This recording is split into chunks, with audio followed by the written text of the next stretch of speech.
There's a moment in your bones when the fire takes over. Blood is running, heart is pumping as the battle gets closer. They can say what they want now, 'cause we'll be screaming out, we can be heroes everywhere we go. We can have all that we ever want. Singing like Ali, rocking our bodies, standing on top like a champion. Keep your silver, give me that gold. You remember when I say we can be heroes everywhere we go. Keeping us down is impossible. We're unstoppable. Oh, we're unstoppable. We're unstoppable. Oh, we're unstoppable. Oh, we're unstoppable. Oh, we're unstoppable. We're unstoppable.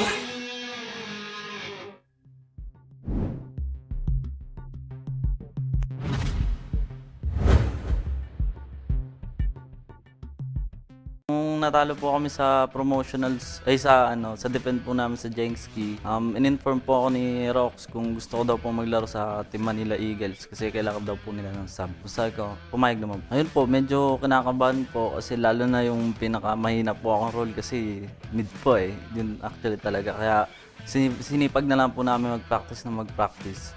Tsaka nagbunga naman po na maayos. Yun nga po, hindi ko ini-expect yung makapaglaro ako sa PJS. Ngayon kapag may chance na makapaglaro ako ng scrim, matulungan ko sila mag-practice.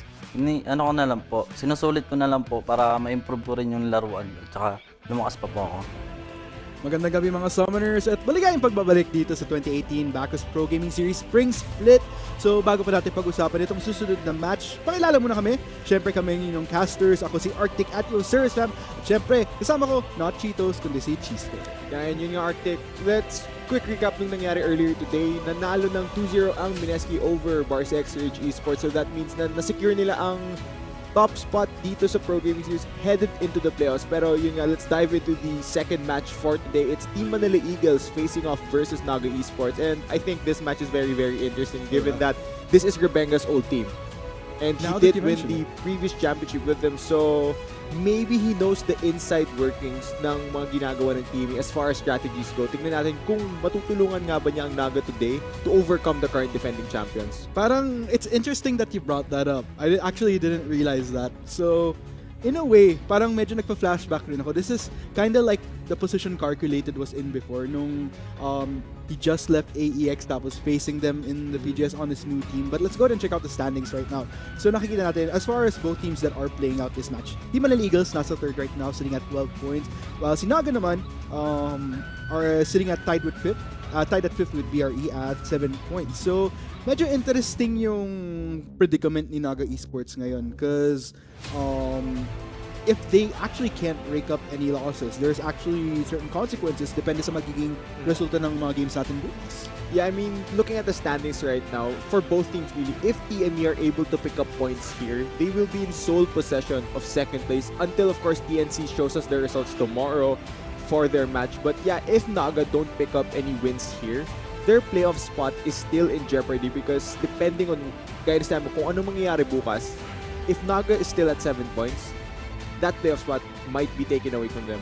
True, and not just for Naga, but same goes for Barcy since they are tied right now. Tsaka, it's interesting kasi kung ganun nga yung mangyaring scenario na if they can't pick up a win against Team Manila Eagles, kumbaga, it's gonna be a predicament na wala sa kamay nila. Depende lang talaga sa kung anong maging performance ng parehong Acclaim Empire X tsaka Infuse Esports sa magiging match nila bukas. Since, yun nga, since this is week 7, day 1 pa lang tayo guys, we still have matches tomorrow. So, yeah, really interesting predicament for these teams na nasa bottom side ng ating standings. And pag-usapan natin yung teams ngayon na maglalaban for this second match. Of course, Team Manila Eagles defending PGS champions. I think for the most part in this split, they've had a bit of a shaky performance where you wouldn't see their championship form. Pero now that we're headed into the final week, I think once umabot na yung playoff stage, that's where their team really, really shines, and that's where all of it really comes together for them. Tapos doon na nila pinapakita kung ano yung tunay na husay na kaya nilang ibato. And as for Naga Esports, throughout the split, they had a bit of a roller coaster and sometimes nasa taas sila, nasa baba sila. But right now, I think they're probably one of the most improved teams in the PGS. I'd have to agree with you there, Chisto. But at the end of the day, I mean, medyo interesting itong last week natin. I think, na-mention ko naman to kanina nung previous game natin nga, it's pretty much a scenario na lahat ng mga nasa top 4, kalaban nila is bottom 4. And hindi to yung tipong sadya. It's just by pure coincidence talaga na we're seeing this type of end game right here for all the teams across the board. Tapos, given the fact na andun nga yung crucial point na points kinda do matter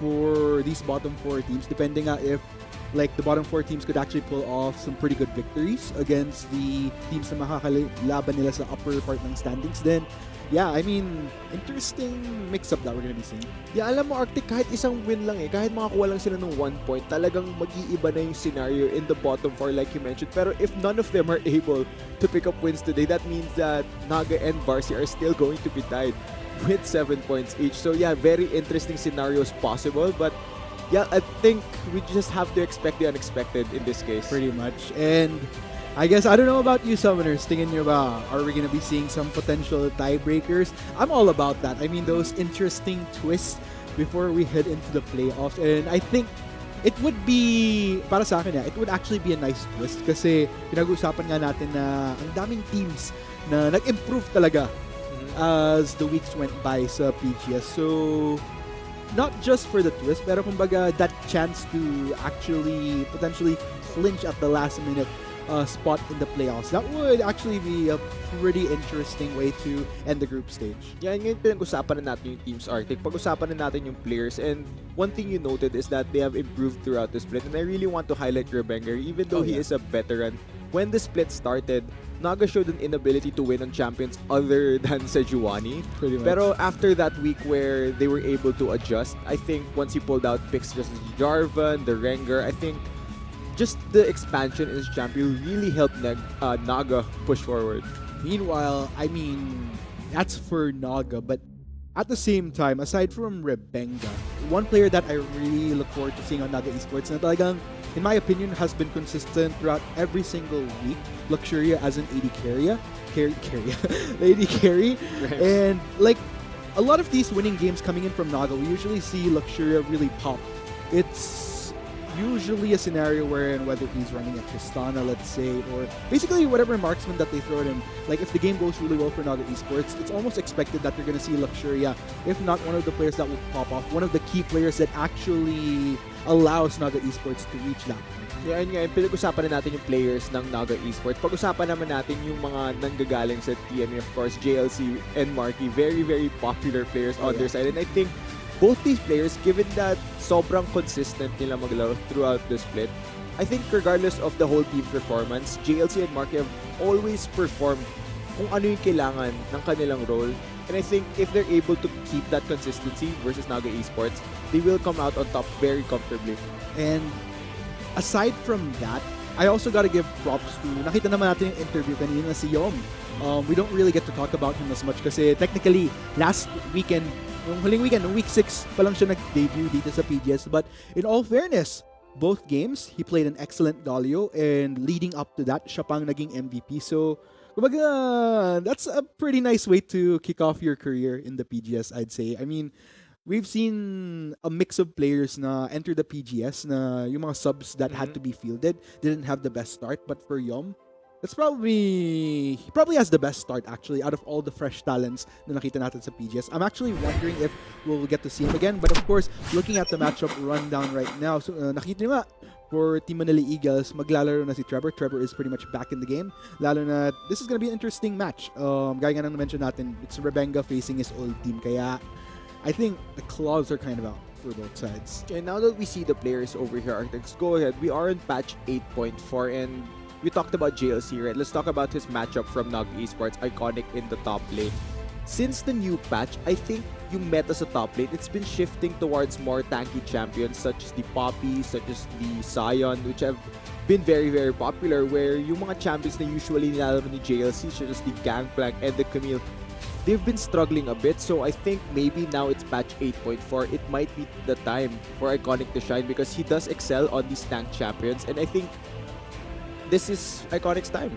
Speaking of these updates here in 8.4, I'm glad that you brought that up kasi one thing that I would also like to touch on is how 8.4 could potentially affect how both Calculated and Trevor plays. I mean, andun naman yung experience sa side ni Trevor, so goes for Calculated. But Calculated, he has a bit of an interesting pool. He could kind of play to the meta. He could also kind of play sa mga medyo unconventional Like a picks. Zillion. Exactly. Now we've seen that stuff, but looks like TME will be denying one of Rebenga's winningest champions. If they do decide to lock this Sejuani in, that means that TME will have that reliable engage. If piliin nga nila na mag-teamfight, the response from Naga Esports here, they've hovered over this Saya. If they lock this in, will they lock in Rakan as well? That's actually That's- okay. Not yet though. It is the Zac being hovered, pero Naga don't have to pick their jungler yet. TME already selected their jungler. They don't necessarily have to pick the Zac instantly here. Now, TME, Rox plays Rakan. I wouldn't be surprised. Interesting choice. Azir. Okay, this is very interesting. If they do lock in the Azir here, that means that the Zyra Rakan combo will be available for Naga Esports. Wow. And with that, looking as a potential response para naman dito sa Naga, we see a hover over the Serath. Ooh, that is gonna be a lock-in para dito kay Calculated. Yeah, and gusto ko tong lock-in ng Xerath dito because in this matchup mid lane, into an Azir, sobrang gandang matchup no para sa Xerath because he basically outranges the Azir. So I'm very interested to see how this will pan out for Trevor in the mid lane. Pero yeah, looking at the second phase of banning, gaya na sinabi ko, Naga Esports had the choice to go for the Zyra Rakan, but TME smartly enough did ban it out. Now, Naga Esports have picked up the Sion, isa sa mga champion that really rose up in popularity as of recent patches. Usually makikita mo may mga Sion na nag-Arcade Comet for more poke and shoving power in lane. And then some of them would run Glacial Augment para talagang matulungan yung team fights once you go onto those 5v5 fights. Meanwhile, wow, wait a minuto. Looks like, okay, I don't want to keep my hopes up just yet, but if that's a lock-in, oh yes, looks like we will be Okay. Sion support. Yeah, okay. Medyo, yeah, Sion can be flexed to the support role. Usually you'd see it top lane. And I think since Team Manila Eagles knew that it was probably going to the top lane, they gave JLC a champion he can still split push on and something that can deal with tanks very efficiently on the Trundle. Now, may switch up na ginawa yung Naga Esports dito. They sent Meep on this giant support. Tingnan natin, paano mo ma-match up yung Trundle into the Kled because both of these champions, depende sa kung sinong unang lumamang, dun talaga magtitilt yung lane in somebody's favor. So I'm very interested to see how this will pan out. Yeah, I love the game plan coming in from Naga Esports. They really definitely had an idea before going to the drafting phase on what they kind of want to roll with. Pero yan na nga po mga kaibigan. Nakita nyo nga sa inyong screen ang parehong draft ng Team Manila Eagles tsaka Naga Esports. Let us know kung saan man kayo manonood, whether Facebook Live or sa gaming.youtube.com/pagegarena/live, kung sino ang sinusuportahan nyo. Yung ating reigning champions ba na Team Manila Eagles, #TME win. Of course, the guys with the unfinished business who are making a comeback in the PGS, #NE win. Yeah, and looking at how both drafts have panned out, Team Manila Eagles, nakakatakot yung mga champions nila dito in a sense where if they want to start a fight, they have so many tools to just constantly jump on you. So much CC available, so many slows, so many tools to just run you down and start fights. As for Naga Esports, not much disengage from their comp. Kapag nalapitan to mga to, if Luxuria doesn't burn his Feather Storm in a way where he will be protected, if Calculated gets caught out of position, delikadong Naga Esports sa match na to. You know, it's interesting that we're seeing this Sejuani versus Zac matchup.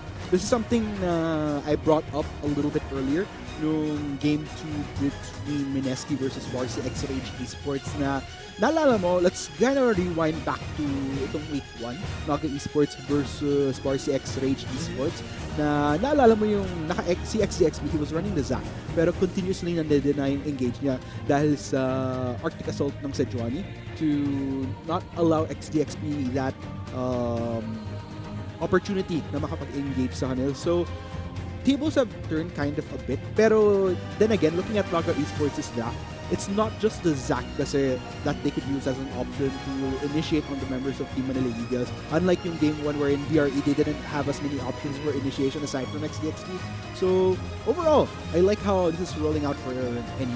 Yeah, dito yung Naga Esports, meron silang Kled, meron silang Sion. Tarang susuguri lang dito tong Team Manila Eagles. Pero yun nga, TME, they have more options here. They can choose to disengage. Kapag ayaw nila makipaglaban, they just pop the Emperor's Divide, use the Trundle Spiller, and the engage from Naga Esports is just immediately gone. So, feeling ko mas maraming options yung TME. Whereas Naga Esports, it's more just run at them directly and try and chase them down, trample them down using the tools that they have to do so. Okay, so now that we have both compositions, let's go ahead and talk about what potential win conditions are for both sides and kung sinong mas may advantage in particular phases of this game. Well, for me, personally, I think this will be decided solely by how the bot lane decides to play. Kasi looking on paper, you'd give the matchup advantage kay Marky tsaka kay Rox. Pero Luxury Nip, sobrang laki ng naging improvement nila throughout the split. So, sila talaga yung sinusubukan dito. Kung kaya nilang mag-match up sa defending champions na si Mark and Rox in the bot lane, I think they have a very good chance, a very solid chance of taking at least a game off of TME.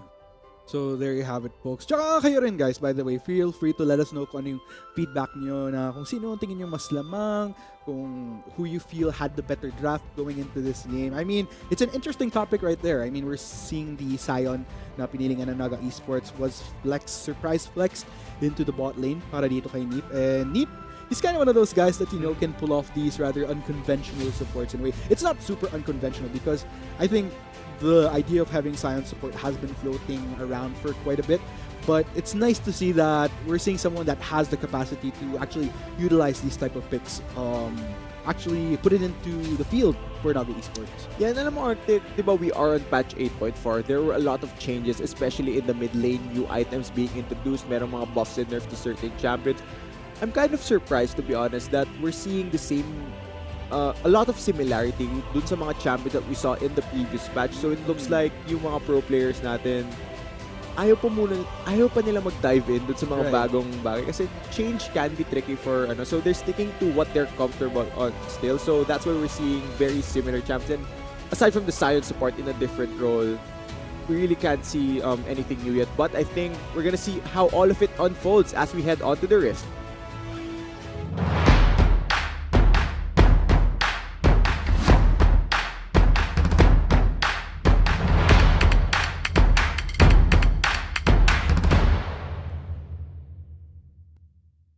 And there you have it, folks. Dito na magkakaalaman kung sino ang magwawagi dito sa ating Game 1 for Match 2 sa ating huling week dito sa Bacchus Pro Gaming Series in the group stage bago tayo mag-playoffs. Once again, it's Team Manila Eagles versus Naga Esports. Let's head on into the action, ladies and gents. Yeah, and gaya ng sinabi namin kanina, yung kung gaano ka-importante itong match na to for TME, kung gusto nilang i-challenge yung second spot in the standings na hawak ngayon ng TNC, they need to pick up wins here. And as for Naga, kung gusto nilang i-secure yung kanilang playoffs berth, kailangan nilang manalo dito.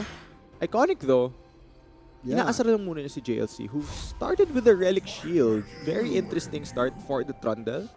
And we've seen this very commonly from JLC. Parang palagi na lang siyang naka-Relic Shield regardless kung Kleptomancy yung dala niya. So I think he's just trying to play towards the GPM here where he's trying to get more gold. Talagang he's trying to get more items.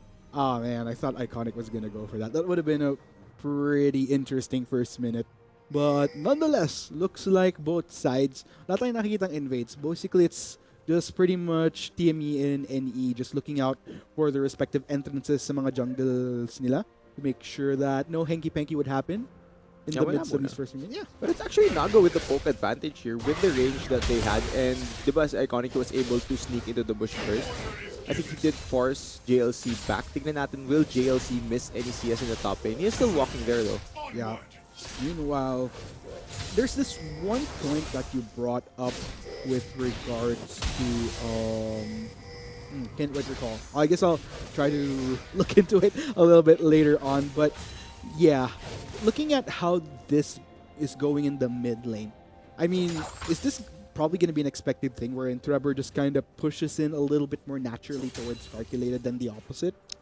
In this matchup, I think it's up to Trevor to try na talagang iwasan yung poke ni Seraph because in this 1v1 lane, Seraph has an advantage just because of his range. So if the Azir is able to dodge around the poke, he'll have a fine time in this lane. Pero if Calculated is able to land a few of his Qs, some Ws here and there, the Azir will be forced back and that will give the push advantage over to Calculated. And that's not the only factor dito sa mid lane. You really need to respect the Zac jumping in from Pogo for especially the level 3 elastic slingshot. Very strong gank tool. So Trevor also has to keep that in mind as he's laning while dodging all the poke. And all that pressure being applied can really get to players sometimes. Yeah, that's actually a lot to take into account of being a bit later for TME right now. Meanwhile, looking at how things are kind of spread out here, top lane and bot lane for Dogger Esports have things shoved into the turrets of Criminal Eagles here. So from what we've been seeing here, JLC, Marky, Rocks, they've mostly been restrained to just farming what they can under the safety of their turret with these waves coming into them. And looks like so far, Science support nag-work out to para sa Naga. Caitlyn, very, very long range on the champion. Generally, you wouldn't see her chunk this low regardless ng matchup, just using the safety na binibigay ng range niya. But with the Arcane Comet, as long as you're able to slow the Caitlyn by using Scion's E, the Comet will almost always land. So that's a lot of ensured poke damage coming from the Scion support. That's actually quite a bit to work with. I'm wondering though how this will pan out. And I mean, with these lanes pushed out for both top side and bottom side, like what Rebenga will be doing as far as itong mga first few minutes ng game natin. Got cancelled. Done. Connected onto Trevor. Trevor has to back away. Almost gets the blast from Calculated, but will seem to be able to back away for the meantime. Andito si Rebenga towards the top side. Mukhang naglilinger siya. Is he gonna go for the gank though? Elastic Slingshot is being propped up. That's gonna be the knockabout to JLC. That's airborne. JLC's in trouble, taking quite a bit of damage. And looks like, will it be first blood for Naga Esports? People King Rebenga, they're continuing the chase. That's the connect, and that will be first blood as it goes to Iconic. Yeah, deja vu. Nakita ko na to noon, Arctic, where Rebenga visits Iconic's lane and he will give Iconic first blood. So that's big for the Kled. Gaya na sinabi ko nung Champ Select, this matchup could easily tilt in anyone's favor just because of the nature of how snowbally both of these champions are. So Iconic very, very happy with that. Pero one thing to note though, JLC did not burn his flash as bot lane. Ooh, Rock's actually flashing in to try to get that slow onto the play. Just one more hit. That will be the stun teleport. Actually coming in from Iconic. Looks like he will be joining the fray. Luxuria is already down. Rocks will get the knock up. Members of Naga Esports, they're continuing the chase. The support is good as dead as Iconic gets the kill. Iconic very low as well. Coops will be nailing the vengeance kill, but Nick will he manage to escape though? Rebenga will actually salvage this, gets the knockup onto Coops. Will be going down. Quite the fight that we're seeing here. A lot of trades, ends in a 2-for-2. Yeah, 2-for-2 in the bot lane, but I think Naga Esports invested more members there. Iconic, he was forced to teleport bot lane. Now, there's a bit of time bot as Marky. He's being flashed on. Yes, Marky, you have to be careful, my friend. Luckily, manages to escape sa safety ng turret niya. Okay, kulang sa mana si Neep doon. I think kung meron siya nung E, he would have possibly taken down Marky, but I don't think he was able to calculate enough. Medyo kinulang yung mats doon. So, looking at the replay of this, it is a 2-for-2 fight. Very messy fight, pero I think this is TME knowing the strengths of their bot lane. There's a lot of CC here. Pag nahuli ng Brom yung isa, so Giovanni can easily follow up and lock it down. And the only reason why this ends in a 2-for-2 is because Naga invested their teleport to go bot lane instead of using it to go back top and really try and snowball the Kled. So, in the end, pretty even trade for both teams. And it's pretty much an extended fight that happened here. Although, interesting enough, it did end equal to 2. But then again, if you're also going to take into account what happened to its top side, Naga Esports does have that small bit of an advantage in terms of kills. Pero di pa naman siya particularly significant just yet. It's just a small margin. Carl will get collapsed on by the members of TME if he steps too far forward. Pero Merong cleanse and flash. Yes, Emperor's Divide, Arc-related Force Splash away, but Rebenga will go for the response. Actually gets 2 members under the turret of Naga Esports. Andito na rin si JLC para tulungan ng mga kapwa miyembro na Coop will be going down to that turret shot. DME will have to back away. That is rather unfortunate, but Iconic looks like he's gonna go for that initiate. Ultimate popped up by Carculate. He's trying to get the hits on JLC. Is gonna frontline for the rest of TME. Neek will join the fray as well. Knockup that's trying to get the lockdown, but looks like TME will manage to escape under the safety of their turret. Rocks actually still within the front line, taking quite a bit of damage. Mark. Just a little bit more, and Iconic does get that secured kill. Yeah, ang ganda nung read ni Rebenga dun. Oh! It's actually one more, but executed. Carkid. Pero yeah, going back, ang ganda nung read ni Rebenga. I think he knew what TME wanted to do in that situation. Make a play mid lane, perfectly executed counter, saktong-sakto yung timing. Even though Carkid went down in the end, it's still just an execute. In Young Esports, they pick up 3 kills. Man, this is kind of... I'm having flashbacks right now of kung ano yung maging magandang fluidity ng Naga Esports sa earlier game. If they could build up from that, then it becomes almost a virtually clean game. But then again, this is Team Manila Eagles that we're talking about. Medyo interesado pa akong makita kung ano yung magiging measures nila just to make sure that they get back on equal ground with Naga Esports. Because so far, it's definitely a good build-up para dito sa...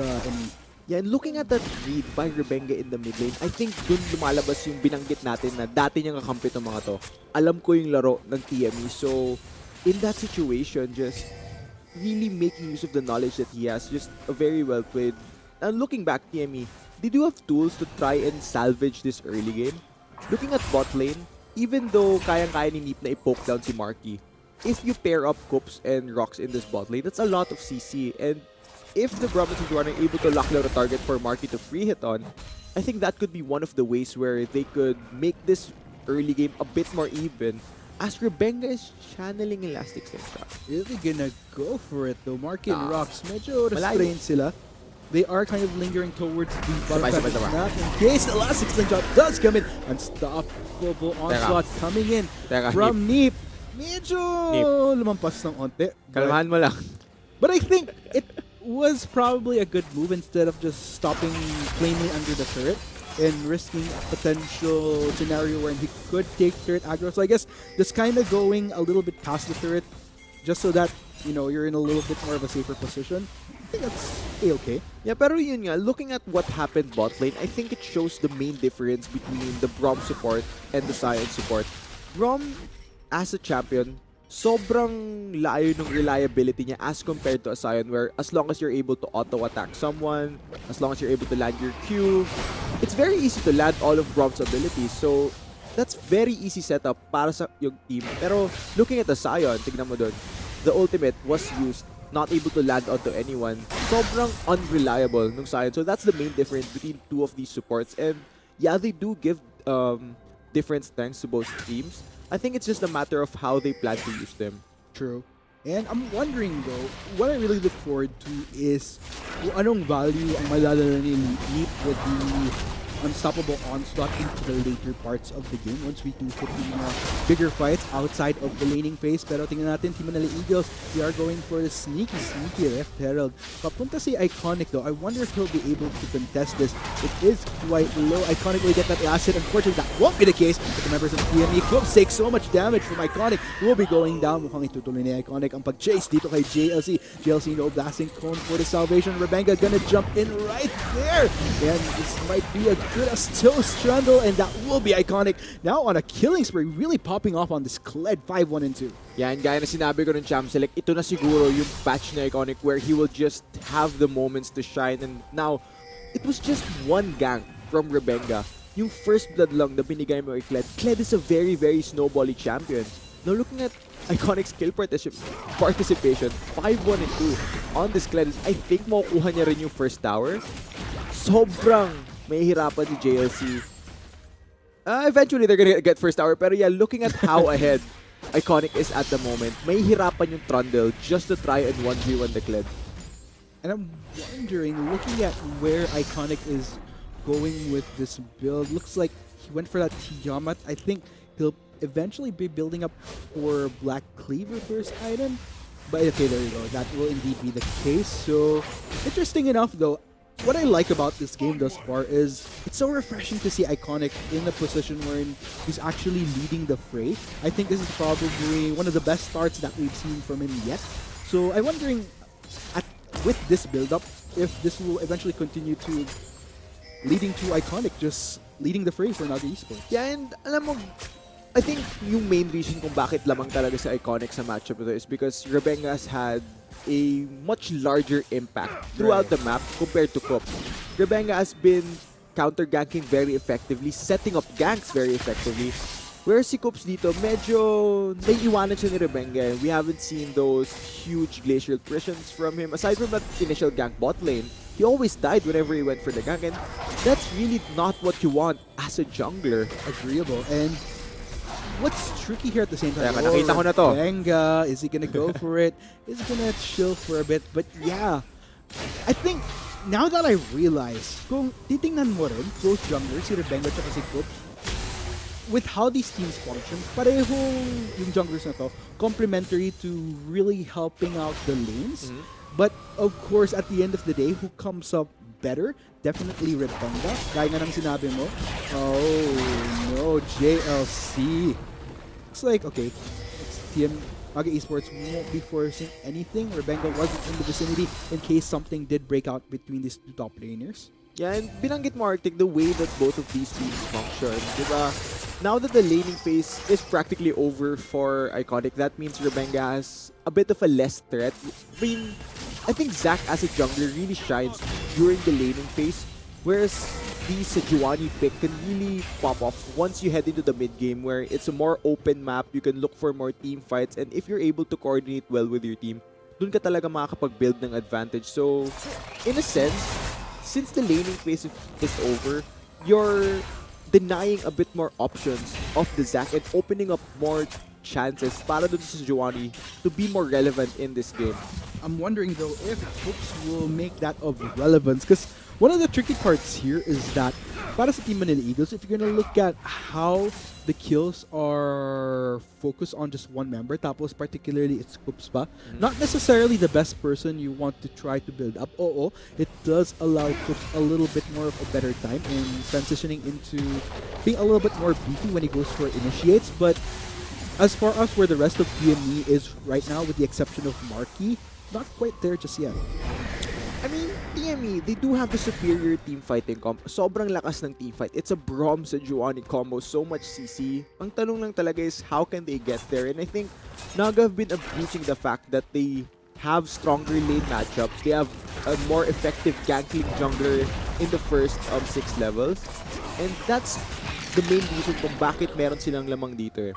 For TME, ang tanong lang talaga is they need to reach that point where they can group up, start fights. That was a good flash by Calculated. Indeed. But yeah, as you were saying, That was a good flash by Calculated. That was what I was saying. Pero I don't think it will mean that... Yeah, I think it'll spell the death of the mid lane tower. And once that happens, it really opens up the map. Now, Calculated is just bullying Trevor. pretty much. Ooh, Trevor luckily was able to dodge out those first 2 hits, because just one more hit that would have been potential death for him. But in the midst of that, mukhang papunta rin dito sa Iconic dito sa mid lane. Are they gonna try for something? JLC actually gonna follow suit. Or potentially chase down Calculated, gets the slow on him. Filler slowing They're down diving a bit bot in lane. pursuit. May laban na rin dito sa bot lane. That will be Rebenga trying to force in members of TME, but looks like the numbers are in Naga Esports' advantage. All 5 members are going to try to go in. Iconic tanking quite a bit of damage right there. Calculated is there, so is JLC. HP a little bit more interesting for both sides here. Rocks has to be a bit more careful there, pero mukhang magbaback muna ng Naga Esports. Hindi nila pipilitin na i-push tong bot lane ng team. Yeah, gusto ko yung proactive move na ginawa ng Naga doon. Bot lane tower nilang titira. It's fairly low. Why not dive? We are ahead. Pero TME, they were able to use the resources they had to defend properly. They expend a lot, but they do hold on. But for how long? That is an interesting question, Chisholm. Mukhang nagsastart ng maglakad dito si Kups, but then again, we are back in a scenario where it's just Luxury and Neep, so I think it would be safe to say that TME, they were able to hold the fort deep sa bot lane for now. Yeah, and ito na yung point kung saan lalabas na kung kailan pinakamalakas yung lineup ng Naga Esports. They can easily set up sieges here. Just use the Sion, use the Seraph to constantly shove the minions. Tapos, if TME try to defend, why not dive with the Zac? We are ahead. He's tanky enough to hit, to tank these tower shots. So, once Naga is in a position to siege the towers of TME, dun talaga lalabas yung main strength ng kanilang composition. If you're gonna think about it, looking at Calculated already has Archangel staff built up for him. So if there's one thing, probably di siya mamumulubi pagdating sa mana, that's for sure. Yeah, I think hindi na siya mauubusan ng mana dito, especially with Seraph's passive as well. As long as you auto-attack something, every few seconds you will get your mana back. So definitely worth it by there. Definitely. Now though, talagang gusto nilang kunin tong bot lane tower. They're Yeah. committing a lot for this. Really resolute on that. Rox and Marky a little bit far away from the comfort of their turret for that safety. Clips, is he gonna try for something though? Looks like he will just try to force Naga Esports away from the more volatile members of Team Eagles. That was teleport burned though by both top laners, I believe. But in the end, I think it will be Naga securing the first pick unless TME can pull off something very, very miraculous here. I'm wondering, but looks like they will have to get that. Naga Esports will be taking Mountain Drake, so this will actually, interesting enough, grant them a little bit more fluidity once they start shoving down these structures. And technically, if you're going to look at it, it is in their hands right now with 2 turrets to nothing. Yeah, I really like what TME are doing here because even though top lane and mid lane are fairly behind, Marky isn't that behind. He's actually a bit ahead here. I think once he goes back to base, he will pick up something, possibly an Infinity Edge. But yeah, they're trying to save the only lane that went fairly even, if not a little bit behind, by pooling all of their resources. Tignan mo, every time Naga tries to make a play bot lane, gustong-gusto lang i-dive eh. They really want to take down the last bot lane tower. The response from TME, everyone, just batayin natin si Marky dito. Hayaan natin siya na makapag-scale. Because, yeah, like I mentioned, if TME reaches that point where they can teamfight versus Naga Esports, that's their window back into this game. I'd have to agree with you there, Chiso. And commendable talaga yung fact na they gave Marky that room to do so, given the fact na they were able to salvage this bot lane turret time and time again. But Luxuria, 2 members of TME are gonna go in on him. That will be the route onto 2 members, but still they are resolute. Way too much for Luxuria to deal with, and JLC will get the kill. Okay, nasobrahan yata ni Luxuria yung lakad niya dun. There wasn't enough vision set up by Naga Esports around that area, and regardless of Boops missing the Glacial Prison, nakuha nila yung kill onto Luxuria. Now, wala kayong AD carry. Anong ginagawa ng Naga dito? Yes, Naga Esports, they tried to go in onto Coops, but he's just so tanky. Didn't even pretty much suffer just a little bit of a scratch for some reason. But looks like Naga Esports, they're trying to back away both Rebenga and Calculated. Calculated might actually get caught out here. Very, very squishy, taking so much damage from Trevor. Just one more hit. That will be Rock securing the kill though. Rebenga might be the next casualty, in which case full collapse. And TME actually making work here. Passive, unfortunately, did not manage to salvage Rebenga. Iconic will get this bottom turret as a consolation. Yeah, gaya nga ng tinanong ko bago nangyari lahat yan, anong ginagawa ng Naga doon? Wala kayong marksman. Luxuria was dead. He was respawning. He wasn't on the map. You had no business trying to pick a fight there at TME. They're a top-level team. They will punish you if you overstep. And just like that, whatever lead Naga had, whatever pressure they had on the map, immediately nearly gets erased by much TME. fizzle. Just Yeah. by that one punish, that one overstep. That was rather questionable because we did talk about earlier how if there's one person that's a little bit more better right now in terms of yung kills, it was Scoops. Plus the fact that Naga Esports, they were trying to go for him. And he's pretty tanky, didn't even feel the damage. And that was allowed enough time para dito sa Team Manila Eagles na rumisponde dun sa nangyari dun sa upper side ng mapa. And like you mentioned, Naga Esports, the lead that they had did kind of fizzle a bit. Still a little bit more that they could work with, pero this did grant Team Manila Eagles the opportunity to slowly build up back to equal terrain with Naga Esports. Yeah, I mean, Naga already didn't have the AD carry there, but you have to point out here na yung majority ng gold nila, it's onto the Kled. Kled was not in that fight at all. So the fact that TME were able to avoid that threat means that they could take a fight that they wanted. And like I said, this is the point of the game where Sejuani can shine even more than the Zac because TME already has vision set out.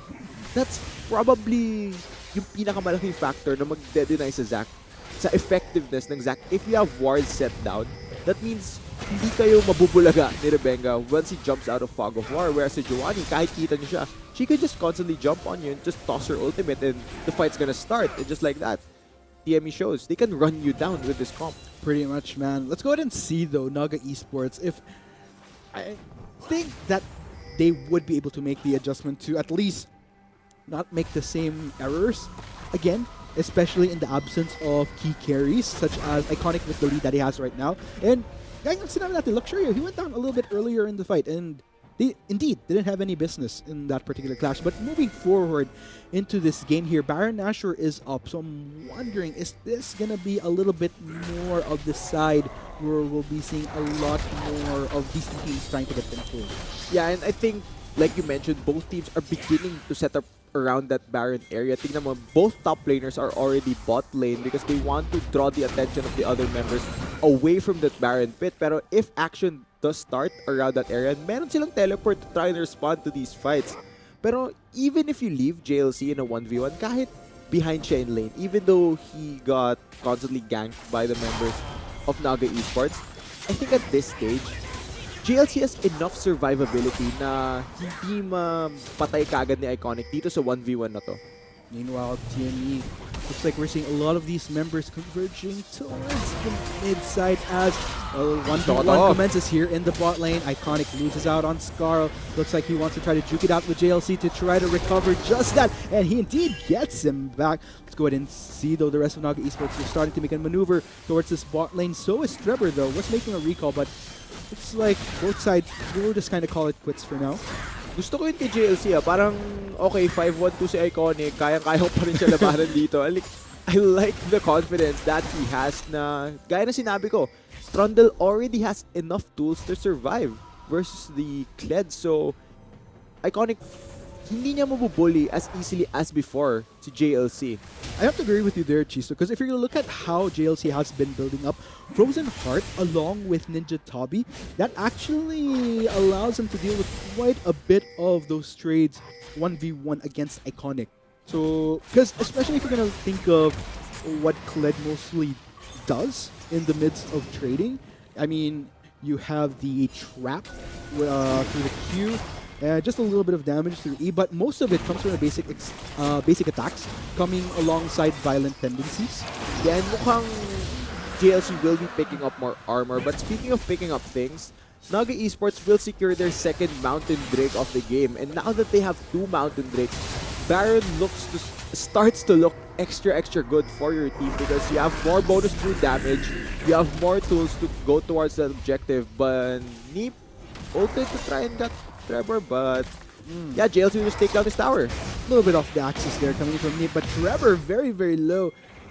Okay, I think it's safe to say that he's gonna make it out this time. Yeah, okay. I think with that, Trevor will get out fine, though with him being chunked out. Oh, Naga, they're trying to bait TME into a fight here. Trevor had to recall. He does not have teleport. Can Coop steal this? and who else are they gonna go for? Who's gonna be getting Baron? Looks like it will go to Naga Esports. It's an all-out brawl that's happening right now. And Rebenga actually getting a lot of members of TME off the course of Marky the map. separated. They are quite separated. Marky will be the sole focus of Naga Esports. He goes down, and that will be Naga Esports with the buff on the offense. Team of the Eagles, what will they do now? Yeah, walang choice yung TME dun. That would have been a free Baron over to Naga, but that was a smart call by Naga because Serath was able to chunk out the Azir. Walang teleport si Trevor, so that was an instant 4v5 situation for Naga Esports. Unfortunately, Cook was not able to get the steal, and Rebenga was able to separate the front line. Tapos nung nawala na yung tank sa harap ni Marky, he was just way out of position, and Naga did not hesitate. 3 members instantly flashing on top of the Caitlyn. Sobrang feels bad moment para kay Marky. I really want to see a replay of that fight. Exactly. Man, I'm such a fan of how Rebenga has been playing this game out thus far. By isolating those 2 members of Team Manila Eagles, splitting them up, leaving Marky isolated. Let's go ahead and check out this Yeah, and replay. gaya na sinabi ko, na-chunk out yung Azir dito and walang teleport si Trevor. So walang choice yung Team Manila Eagles dito. It's either a free Baron or it's try to go for a steal. But the key thing here is Rebenga separates the front line from the back line of TME. Nung nawala na si JLC at si Coop sa harap ni Marky, wala nang magbabantay sa kanya. The members of Naga are just able to run him down. And even though I said that the team fight comp from TME was superior, if Naga continues to play around those fights like that, they're just gonna come out of top of every team fight here. Man, that was an interesting innovation na nanggaling sa Naga Esports. Kumbaga, okay, may frontline kayong TME. Rebenga just gonna whisk him away just like that.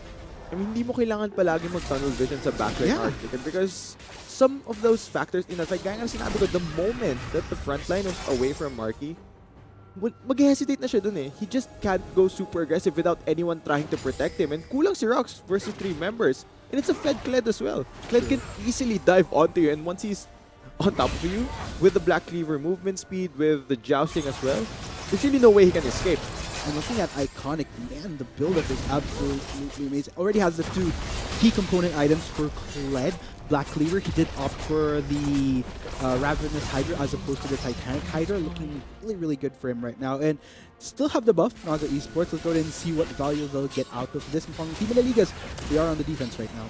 Yeah, and despite Naga having a bit of hiccups in the mid-game, they are ahead right now. They do have the Baron Rebenga. He's only pressuring with Elastic Slingshot. Ang gagawin lang niya is i-channel yung ability na yun. And kailangan na umatras ng TME. Kailangan na respetuhin yung Zac. And combine this with the poke from Calculated.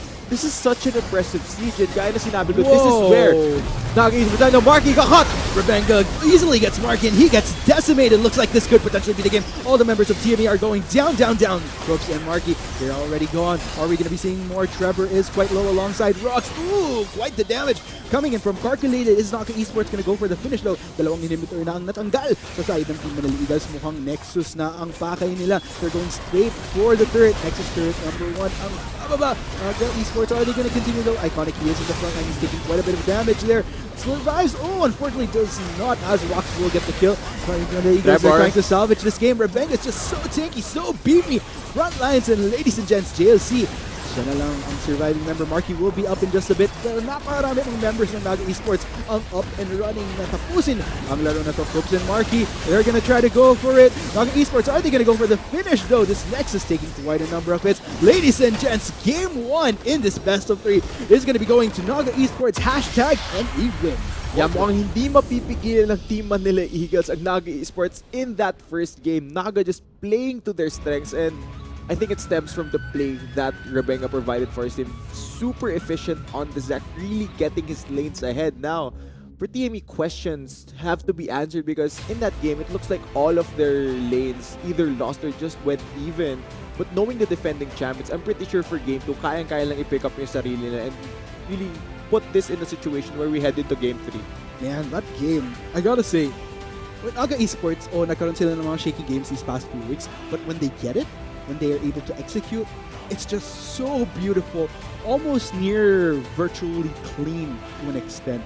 But let's go ahead and talk about real quick what went great for Naga, what went wrong horribly for TME.